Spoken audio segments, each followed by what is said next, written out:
दोस्तों नमस्कार। आपने बिहार शिक्षक परीक्षा में प्राथमिक टीचर के लिए आपने परीक्षा दिया होगा।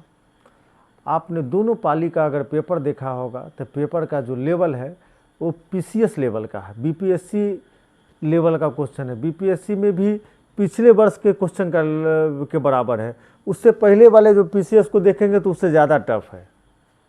अगर इस बार अगर बीएड वाले को प्राइमरी टीचर में एलिजिबल नहीं माना गया तो क्वालिफाई करने वाले की संख्या कितने कैटेगरी में कम हो जाएंगी। मतलब जितनी सीटें हैं उससे कम, बहुत सारी ऐसी कैटेगरी है जिसमें जितनी सीटें हैं उससे कम बच्चे मिनिमम क्वालिफाइंग मार्क्स लाएंगे। परीक्षा का पेपर इस तरह से था। किसी माने कुछ संस्थानों को छोड़ दिया जाए, कुछ लोगों को छोड़ दिया जाए तो ज़्यादातर लोग ये सोचा भी नहीं था कि इतना टफ परीक्षा होगी। तो दोस्तों इन परिस्थितियों में कटअप कितना जाएगा इस पर बात करते हैं। पहली बात है बीपीएससी जिस क्वेश्चन को जो बीपीएससी ने क्वेश्चन जो सेट करवाया होगा तो किसी एक्सपर्ट से सेट कराया होगा, उसको जो कहा गया होगा उस तरह का क्वेश्चन सेट किया गया है। दरअसल सरकार की कोशिश है कि बिहार की शिक्षा व्यवस्था को सुधारे, अच्छे लोगों को सिलेक्शन ले, इसलिए पेपर इस तरह से बनाया गया है। दुखी होने की ज़रूरत नहीं है, क्योंकि जब भी कम्पिटिटिव एग्ज़ाम्स में मेरिट बनता है तो टॉप लेवल पे लिया जाता है। इसलिए टॉप लेवल 99 से भी शुरू हो सकता है, 55 से भी शुरू हो सकता है। टॉप लेवल पे लिया जाता है, इसलिए दिक्कत की बात नहीं है। सिर्फ एक छोटी सी समस्या हो जाती है कि जो क्वालिफाइंग मार्क्स है मिनिमम, बहुत लोग वो भी क्वालिफाई नहीं कर पाते हैं। तो नेगेटिव मार्किंग नहीं था तो मिनिमम क्वालिफाइंग मार्क्स तो लोग ले ही आएंगे। अगर बीएड वाला रहे तो बीएड वाले को अगर बाहर कर दिया जाता है तो मिनिमम क्वालिफाइंग मार्क्स जो होता है कितने कैटेगरी में जितनी सीटें हैं उससे ज़्यादा कम लोग क्वालिफाई करेंगे।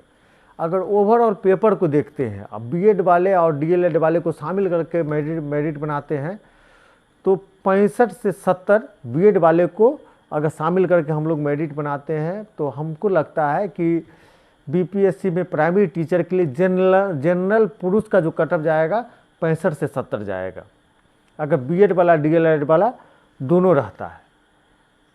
लेकिन अगर किसी कारणवश अगर बीएड वाले को बाहर करके सिर्फ डीएलएड वाले पे मेरिट बनाया जाता है तो जनरल कैटेगरी में जो कटअप होगा वो 57 से 62 के बीच में होगा। 57 से 62 के बीच में रहना चाहिए, उससे ज़्यादा नहीं बढ़ सकता है। बहुत से कैटेगरी में कटअप बहुत कम जाने वाला है।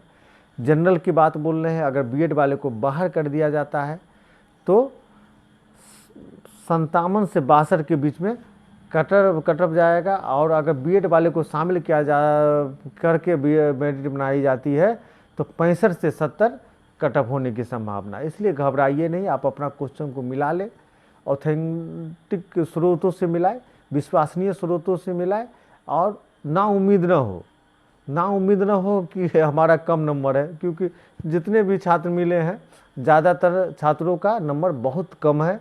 इसलिए आप घबराइए नहीं।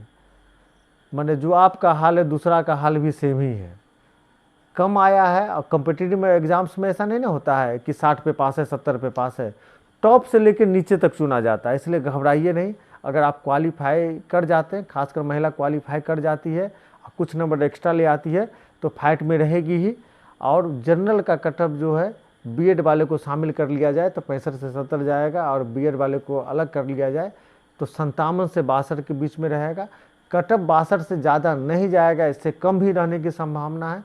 इसलिए हतोत्साहित नहीं रहें, 1 महीना के अंदर रिजल्ट आ जाएगा, तो इंतज़ार करें। अभी कुछ आराम कर ले आप लोग, फिर आगे मुलाकात होगी। बहुत बहुत धन्यवाद।